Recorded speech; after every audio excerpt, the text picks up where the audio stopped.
Punch PRAN భారత ప్రభుత్వం కేంద్ర యువజన మంత్రిత్వ శాఖ వారి ఆధ్వర్యంలో కృష్ణా జిల్లా నెహ్రూ యువ కేంద్ర వారు ఈ నెల 15వ తేదీన గుడివాడలో జిల్లా స్థాయి యువ ఉత్సవ్ ఇండియా 2047 కార్యక్రమాన్ని నిర్వహించారు.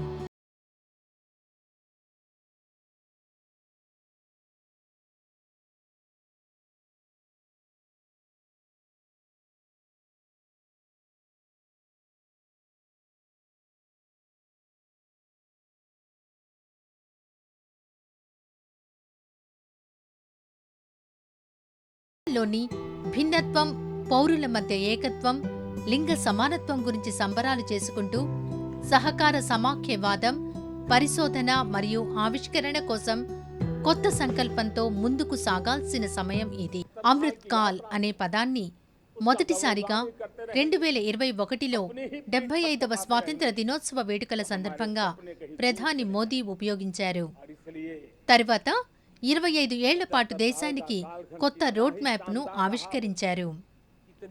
అమృత్ కాల్ కోసం రోడ్ మ్యాప్ను ఇస్తూ ఎర్రకోట ప్రాకారాల నుండి దేశాన్ని ఉద్దేశించి తన స్వాతంత్ర్య దినోత్సవ ప్రసంగంలో ప్రధాని మోదీ అభివృద్ధి చెందిన భారతదేశానికి సంకల్పంగా పంచ్ ప్రాణ్ అనే 5 ప్రతిజ్ఞలను వివరించారు. కలోనియల్ మైండ్సెట్ యొక్క ఏదైనా జాడను తొలగించటం, మా వారసత్వం గురించి గర్వపడటం, మన ఐక్యతా బలం మరియు ప్రధానమంత్రి మరియు ముఖ్యమంత్రులను కలిగి ఉన్న పౌరుల విధులను నెరవేర్చడం. लाल किरोज पर से 130 करोड़ देशवासियों के सामर्थ्य का स्मरण करता हूं, उनके सपनों को देखता हूं, उनके संकल्पों की अनुभूति करता हूं, तो साथियों मुझे लगता है आने वाले 25 साल के लिए हमें उस 5 पंच प्राण पर अपनी शक्ति को केंद्रित करनी होगी, अपने संकल्पों को केंद्रित करना होगा, अपने सामर्थ्य को केंद्रित करना होगा और हमें उन पंच प्राण को लेकर के 2047 जब आजादी के 100 साल होंगे, आजादी के दीवानों के सारे सपने पूरे करने का जिम्मा उठा करके चलना होगा. जब मैं पंच प्राण की बात करता हूं तो पहला प्राण, अब देश बड़े संकल्प लेकर के ही चलेगा, बहुत बड़े संकल्प लेकर के चलना होगा और वो बड़ा संकल्प है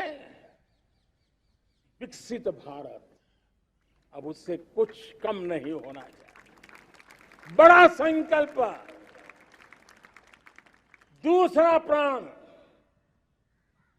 प्राण है किसी भी कोने में हमारे मन के भीतर, हमारे आदतों के भीतर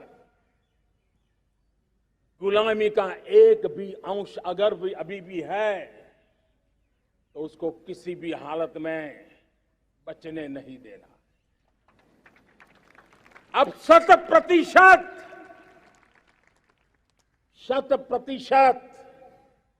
सैकड़ों साल की गुलामी ने जहां हमें जकड़ कर रखा है, हमारे मनोभाव को बांध करके रखा हुआ है, हमारी सोच में विकृतियां पैदा करके रखी है, हमें गुलामी की छोटी चीज भी कहीं नजर आती है, हमारे भीतर नजर आती है, हमारे आसपास नजर आती है, हमें उससे मुक्ति पानी ही होगी. ये हमारा दूसरी प्राण शक्ति है. तीसरी प्राण शक्ति, हमें हमारी विरासत पर गर्व होना चाहिए. हमारी विरासत के प्रति, क्योंकि यही विरासत है जिसने कभी भारत को स्वर्णिम काल दिया था, और यही विरासत है जो समयानुकूल परिवर्तन करने की आदत रखती है. यही विरासत है जो काल बाह्य छोड़ती रही है, नित्य नूतन स्वीकारती रही है. और इसलिए इस विरासत के प्रति हमें गर्व होना चाहिए। चौथा प्राण वो भी उतना ही महत्वपूर्ण है और वो है एकता और एकजुटता। 130 करोड़ देशवासियों में एकता, न कोई अपना न कोई पराया। एकता की ताकत एक भारत श्रेष्ठ भारत के सपनों के लिए हमारा चौथा प्राण है। और पांचवा प्राण है नागरिकों का कर्तव्य। नागरिकों का कर्तव्य जिसमें प्रधानमंत्री भी बाहर नहीं होता है, मुख्यमंत्री भी बाहर नहीं होता है, वो भी नागरिक है। नागरिकों का कर्तव्य, यह हमारे आने वाली 25 साल के सपनों को पूरा करने के लिए एक बहुत बड़ी प्राण शक्ति है।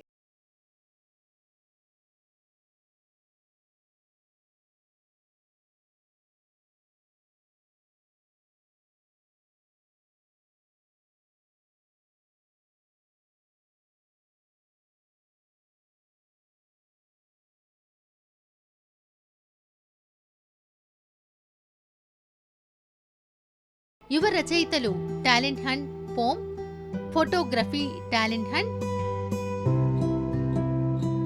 Declaration talent hunt, cultural festival group events ఈ విభాగంలో ఈ పోటీలు అన్నీ నిర్వహించారు. ఈనాటి కార్యక్రమంలో గుడివాడ డీఎస్పీ శ్రీకాంత్ ఐపీఎస్ గారు, Central Bureau of Communication FPO Shri R Ramesh Chandra గారు, కృష్ణా జిల్లా నెహ్రూ యువ కేంద్ర జిల్లా యువజన అధికారి శ్రీ సుంకర రాము గారు, red cross chairman Shri TSS Balaji గారు, ఆర్ఎస్ఈటీఏ డైరెక్టర్ విజయభారతి గారు, జిల్లా గిరిజన సంక్షేమ శాఖాధికారి శ్రీ పండి దూర్జటి గారు, VKR VNB and AGK college of engineering principal Shri SHB Prasadarao గారు పాల్గొన్నారు. ఈనాటి కార్యక్రమం జ్యోతి ప్రజ్వలనతో ప్రారంభమైంది. విఎన్బి ఏజీకే ఇంజనీరింగ్ కాలేజ్ గుడివాడలో ఉన్నాం. ఈరోజు ఇక్కడ యువ ఉత్సవంలో భాగంగా డిస్ట్రిక్ట్ లెవెల్ కాంపిటీషన్స్లో పార్టిసిపేట్ చేసిన మన విద్యార్థులతో ఇక్కడ ప్రోగ్రాం జరుగుతుంది.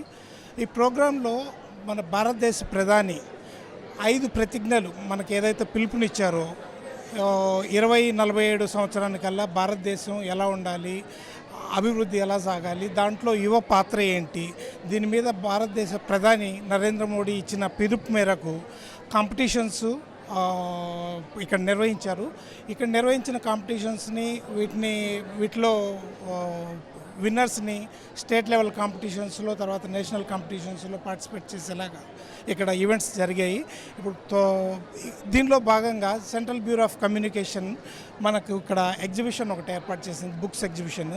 ఎస్పెషల్లీ న్యూ ఇండియా సమాచార్ ఈ పుస్తకం ఏదైతే ఉందో కాఫీ ఇన్ఫర్మేటివ్ పుస్తకం. ఇది ఇన్ఫర్మేటివ్ పుస్తకం. దీంట్లో దేశ ప్రగతి ప్రతి మాసంలో ఎలా జరుగుతుంది, ఏమేం కొత్త స్కీమ్స్ లాంచ్ అవుతున్నాయి, ఏమేం పథకాలు లాంచ్ అవుతున్నాయి, ఎంత పురోభివృద్ధి మౌలిక సదుపాయాల్లో జరిగింది, ఇవన్నీ ఈ పుస్తకంలో ప్రచురితం అవుతాయి. ఇవన్నీ ఇక్కడ డిస్ప్లే ఉన్నాయి, తర్వాత పంచడం కూడా జరుగుతుంది. దీంతో పాటు భారతదేశ ప్రభుత్వం, ప్రస్తుతం ఉన్న ప్రభుత్వం ఎన్డీఏ ప్రభుత్వం ఏదైతే ఉందో 9 సంవత్సరాలు పూర్తి చేసుకొని 10వ సంవత్సరంలోకి అడుగు పెడుతుంది.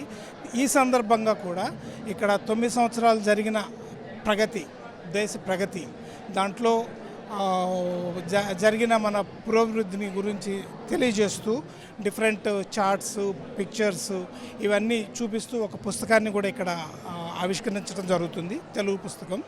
దాన్ని కూడా ఇక్కడ సేవ, సుపరిపాలన, ప్రజా సంక్షేమం పేరుతోటి ఈ పుస్తకాన్ని లాంచ్ చేయడం జరుగుతుంది.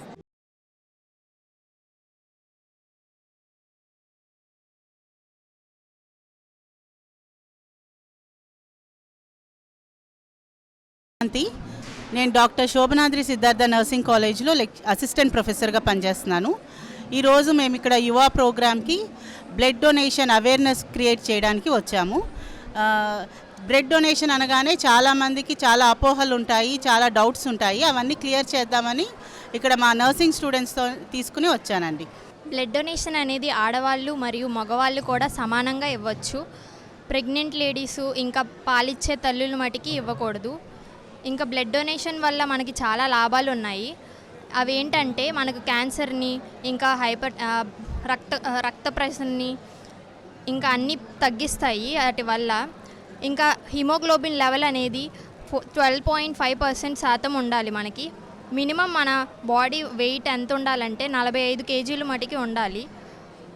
ఇంకా యాంటీ ఏజింగ్ అంటే మనం బ్లడ్ ఇవ్వడం వల్ల, రక్తము వేరే వాళ్ళకి ఇవ్వడం వల్ల మనము కొంచెం యవ్వనంగా కనిపిస్తాము. 350 ml బ్లడ్ డొనేట్ చేయడం వల్ల 4 పేషెంట్స్ అనేది సేవ్ అవుతారు.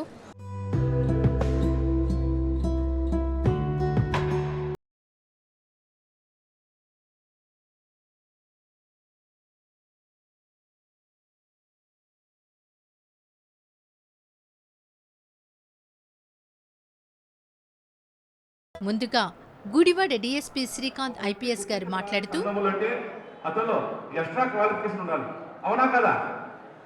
ఇప్పుడు చాలా మంది స్టూడెంట్స్ ఉంటారు, దాంట్లో ఫస్ట్ మార్క్ వచ్చిన వాళ్ళని కానీ లేదంటే ఎక్స్ట్రా కరిక్యులర్ యాక్టివిటీలో పాల్గొని ముందు వచ్చిన వాళ్ళని కానీ మనం గుర్తిస్తాం. అలాగే మన సంఘము కూడా, మన సమాజంలో కూడా లక్షల మంది ఉంటారు. మన దేశ జనాభా ఇప్పుడు ప్రపంచంలో నెంబర్ 1లో ఉంది. కానీ కొంతమంది వ్యక్తులను గుర్తిస్తారు. ఒకసారి క్రికెట్లో మీకు తెలిసిన పేరు చెప్పండి. తెలుసా? మీరు వాళ్ళని ఎందుకు గుర్తించారు? వాళ్ళలో క్రికెట్ పట్ల, క్రీడల పట్ల వాళ్ళు ఒక నిష్ణాతులు కావడం వల్ల వాళ్ళు గుర్తించారు. నన్ను ఎవరు గుర్తించారా? నేను గుర్తించారా? గుర్తించలేదు. దేశ లెవెల్లో కూడా వాళ్ళు గుర్తించబడ్డారు. అలాగే ఒక సంఘ సేవకుడు పేరు చెప్పండి. ఇప్పుడున్న వాళ్ళలో సంఘ సేవకులు అంటే మదర్ తెరిసా లాంటి వాళ్ళు. మనం మదర్ తెరిసా పేరు విన్నారు? అందరూ విన్నారు. ఎందుకు విన్నారు? ఆమె ఒక సేవ అనే కార్యక్రమాన్ని తీసుకుని దేశంలో కాకుండా ప్రపంచంలో కూడా అది యొక్క మంచి సేవ చేసిన దానికి ఆమెను గుర్తించి మనము ఇచ్చేయడం. అలాగే ఏదైనా కూడా ఇంజనీరింగ్ రంగంలో కానీ, విద్యారంగంలో కానీ మన పద్మశ్రీలు, పద్మభూషణులు ఇస్తుంటారు. అందరికీ ఇవ్వరు. వాళ్ళు ఆ యొక్క రంగంలో నిష్ణాతులు కావడం వల్ల వాళ్ళకి ఇచ్చారు. అలాగే ఇప్పుడు యూత్ ఉంది.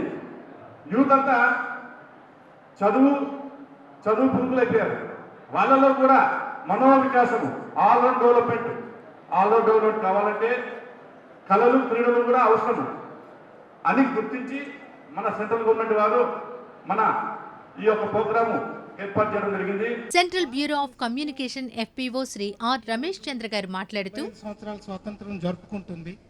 తర్వాత ఇంకొక 25 ఏళ్లలో మనం 100 సంవత్సరాల పండుగ కూడా జరుపుకోబోతున్నాము.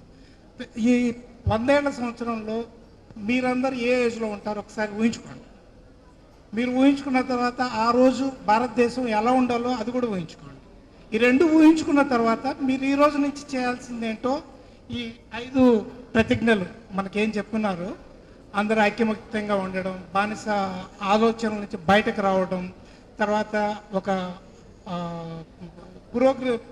పురోభివృద్ధి సాధించిన భారతదేశాన్ని నిర్మించడంలో మీ పాత్ర ఏంటి అది ఆలోచించుకొని ఈ రోజు నుంచి మీరు దానికోసం పాటుపడతారని ఈ యువ ఉత్సవం నిర్వహిస్తున్నారు.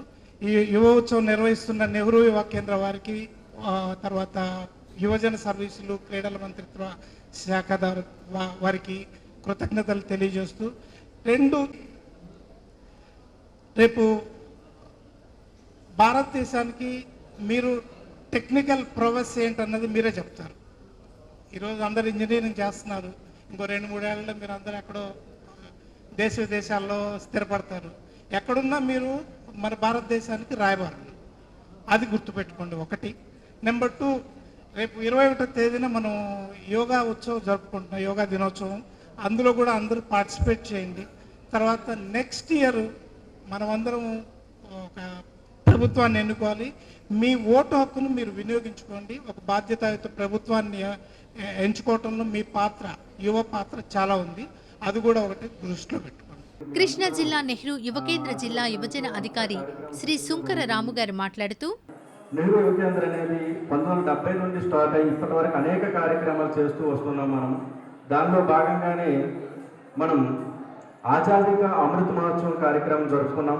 స్వతంత్రం వచ్చి 75 సంవత్సరాలు జరిగిన సందర్భంగా అనేక ఉత్సవాలు జరుపుకుంది మన భారతదేశం. మనం కూడా దాంట్లో ఎంతో ఉల్లాసంగా ఉత్సాహంగా పార్టిసిపేట్ చేశాం. ఆ కార్యక్రమంలో భాగంగా ప్రధానమంత్రి నరేంద్ర మోడీ గారు పిలుపు మేరకు అమృత్ కాల్లో భాగంగా ఈ కార్యక్రమాలు అనేవి చేస్తున్నాము. ఈ కార్యక్రమంలో భాగంగా కాంపిటీషన్స్ అనేవి ఇక్కడ నిర్వహించడం, ఆ కాంపిటీషన్లో యువతి అందరూ కూడా బాగా పార్టిసిపేట్ చేశారు. ఎంతోమంది ఈ కార్యక్రమం అనేది జిల్లా లెవెల్ నుండి రాష్ట్ర స్థాయి నుండి నేషనల్ వరకు కూడా తీసుకెళ్లడం జరుగుతుంది. దానిలో భాగంగా మనం జిల్లా కార్యక్రమం అనేది ఇక్కడ నిర్వహించుకున్నాము. ఈ కార్యక్రమంలో ఎంతోమంది యువత ఈ కార్యక్రమంలో విరివిగా పార్టిసిపేట్ చేశారు. Red cross chairman Shri TSS Balaji గారు మాట్లాడుతూ, is promoted by central government. Central గవర్నమెంట్కి ఇలాంటి ప్రోగ్రామ్స్ చేయాల్సిన అవసరం ఏంటి అసలు? ఏ గవర్నమెంట్ అయినా కూడా దేశాన్ని అభ్యున్నతలోకి తీసుకెళ్లాలనేది ప్రతి గవర్నమెంట్ యొక్క మేజర్ డ్యూటీ. దేశాభ్యున్నతి అంటే ఏంటి? మన దేశం మిగతా దేశాల్లో కంటే మంచి పొజిషన్లో ఉండటం, అందులో ఉన్న సిటిజన్స్ అందరూ కూడా మంచి ఆహ్లాదకరమైన జీవితాన్ని, ఆనందకరమైన జీవితాన్ని గడపడం అనేది ఇంపార్టెంట్. గవర్నమెంట్ కొన్ని ప్రోగ్రామ్స్ కండక్ట్ చేయడం జరుగుతూ ఉంది. ఆర్ఎస్సిటిఐ డైరెక్టర్ విజయభారతి గారు మాట్లాడుతూ, ఇప్పటి వరకు మనం ఇండియాని డెవలపింగ్ అంటున్నాం కదా, ఎంతకాలం అని డెవలపింగ్ అనుకుంటాం. So with this youth he wants to see a developed India, not a developed India. Do you find any difference for that developing and developed? Please developed. ఇంత ముందు వరకు మేము చదువుకున్నప్పుడు India is a developing country అని చదువుకున్నాం. Now you have to read it as India is a developed country. కదా, బాగుంది కదా వినటానికి. డెవలపింగ్ అని మేమేమో పెరుగుతుంది అని. It's a developed country. am I right? కరెక్టేనా? Developed country. సో ఓకే, అది గోల్ ఏంటంటే డెవలప్. ఆ తర్వాత to remove the traces of slavery and colonial mind set. Slavery అంటే తెలుసు కదా మీకు, బానిసతత్వం. ఇంకా ఆ బానిసతత్వం గురించి మనము మాట్లాడటం అంటే బాగుండదు కదా. ఇంకా అవన్నీ కూడా ఈ డెవలప్డ్ అనే పదంలో ఉండకూడదు. That is the main aim of being a developed India. To remove the traces of slavery and colonial mind set and take pride in our heritage and legacy. అంటే ఇప్పుడు మీరందరూ ప్రైజులు తీసుకున్నారు కదా, ప్రైజులు తీసుకున్నా నెక్స్ట్ టైం ఇంక మిగతా వాళ్ళు కూడా తీసుకుంటారులే. That is the part of heritage and legacy. And unity and solidarity అంటే ఇది మనకి పెద్దగా పరిచయం లేని పదంలో అనిపిస్తుంది కదా. యూనిటీ అండ్ సాలిడారిటీ నాకన్నా కూడా మీరు యూతే బాగా అర్థం చేసుకోగలరు ఈ పదాన్ని. What is unity and solidarity? సోషల్లో చదువుతాం మనం, స్కూల్లో కూడా. Good, yes. ఆ unity and solidarity with the sense of duty among citizens towards society.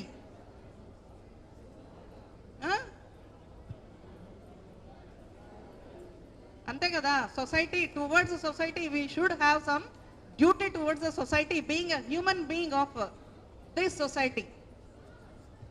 పిల్లలు నేనేమన్నా బోర్ కొట్టిస్తా చెప్పండి, ఆపేస్తా. Kindly, because I thought that this might be your interesting subject and something I can bring to you.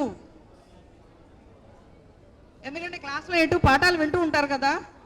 So any time you can raise your hand if I am making you inconvenient. Please just I will quit immediately. Next ఏంటంటే ఈ పంచ ప్రణాళిక గురించి, celebrate the ఆజాదీకి అమృత మహోత్సవ్. ఈ పదం మనం బాగా వింటున్నాం కదా. ఆజాదీకి అమృత్ మహోత్సవ్, ఇదంతా కూడా పంచ ప్రణాళికలోదే. It is the spirit of youth. Spirit of ఆజాదీకి Amrit Mahotsav is the spirit of youth. Yuva Shakti, this is called Yuva Shakti, to spread the ideals and values of India's freedom struggle as spoken by our Prime Minister during the Independence Day speech. Last Independence Day speech, అది ఎన్నో సంవత్సరం ఉంది? It is the 75th anniversary of our independence. పూర్వం అంటే TV ఒకటే కదా మనకి. So independence day అంటే మనం ఆ మెసేజ్ వింటూ ఆ కవాతు అవన్నీ చూస్తూ, ఇప్పుడు ఎంతమంది చూస్తున్నారో తెలియదు నాకు. మేబీ పెద్దవాళ్ళు మాత్రమే ఆ ఆనవాయితీని పాటిస్తూ ఉండుంటారు. ఆ ప్రోగ్రామ్స్ కానివ్వండి, ఆ స్టేట్ వైజ్ ఇవి చాలా బాగుంటాయి, ఎప్పుడైనా అనిపిస్తే చూడండి. అండ్ నెక్స్ట్ పాయింట్ ఏంటంటే, to generate appreciation about the diverse spiritual and cultural heritage of our country among all. Just a platform to express their talents. మీ యూత్ ప్రోగ్రామ్ అని చెప్పారు కదా, it is just a good platform to express your talents. Whatever might be. Talent అనేది అందరిలో ఒకటే ఉండదు. It is different from person to person. ఒక్కొక్కరికి ఒక్కొక్క టాలెంట్ ఉంటుంది. ఇప్పుడు వాళ్ళు డ్యాన్స్ చేశారు, అందరము చేయలేము. అట్లానే వీళ్ళు పోయిటరీ రాశారు, అందరం కూడా కవులు కాలేము. అలాగనే ఇట్ ఈస్ డిఫరెంట్. బట్ ప్రతి ఒక్కళ్ళలో ఏదో ఒక టాలెంట్ ఉంటుంది, ఉండి తీరుతుంది. Only thing is it has to come out at certain point. Either it might be a group talent, might be a group talent avvachu leda individual talent avvachu, but still every person is having something or other talent. Kindly express your talents, let the talent come out. జిల్లా గిరిజన సంక్షేమ శాఖ అధికారి శ్రీ ఫణిత్ ఉజ్జటి గారు మాట్లాడుతూ, అందరూ రసజ్ఞత కలిగినటువంటి విద్యార్థులు, ఎన్నో కల్చరల్ ప్రోగ్రామ్స్ అవన్నీ కూడా మీరు పార్టిసిపేట్ చేశారు, ప్రైజెస్ తీసుకున్నారు. కాబట్టి మీరందరూ రసజ్ఞత కలిగిన విద్యార్థులుగా మిమ్మల్ని పేరు పేరున అభినందనలు తెలియజేస్తున్నా. ఇంకొక మాట ఉంది, అది కూడా మీకు ప్రస్తుతానికి అర్థం కాని సంస్కృత పద్యమే. ఉద్యమేన హి సిద్ధ్యంతి న కార్యాణి న మనోరథై నహి సుప్తస్య సింహస్య ప్రవిశంతి ముఖే మృగా అని సంస్కృతంలో ఒక మాట ఉంది. అంటే సింహం అడవికి రాజైనప్పటికీ కూడా ఏ జంతువైనా వచ్చి నన్ను ఆహారంగా స్వీకరించని చెప్పదు. అడవికి రాజు సింహం, కానీ ఆహారాన్ని అది సంపాదించుకోవాల్సిందే. అలాగే మనం కూడా మనం ఎంత చదువు నేర్చుకున్నప్పటికీ, మన కళాశాల స్థాయిలో ఎంత ఉన్నతమైనటువంటి అధ్యయనం చేసినప్పటికీ కూడా మనం ఉద్యోగార్థులం కాబట్టి ఖచ్చితంగా దానికి సంబంధించినటువంటి మరిన్ని సామర్థ్యాలు సమాజంతో పోటీపడి నేర్చుకుని మీరందరూ కూడా ఉన్నత ఉద్యోగాలు సాధించాలని మనస్ఫూర్తిగా కోరుకుంటూ సెలవు తీసుకుంటున్నాను. Thank you. ఈనాటి కార్యక్రమంలో చివరిగా నెహ్రూ యువ కేంద్రం వారు నిర్వహించిన పోటీలలో విజేతలకు బహుమతి ప్రదానం చేశారు.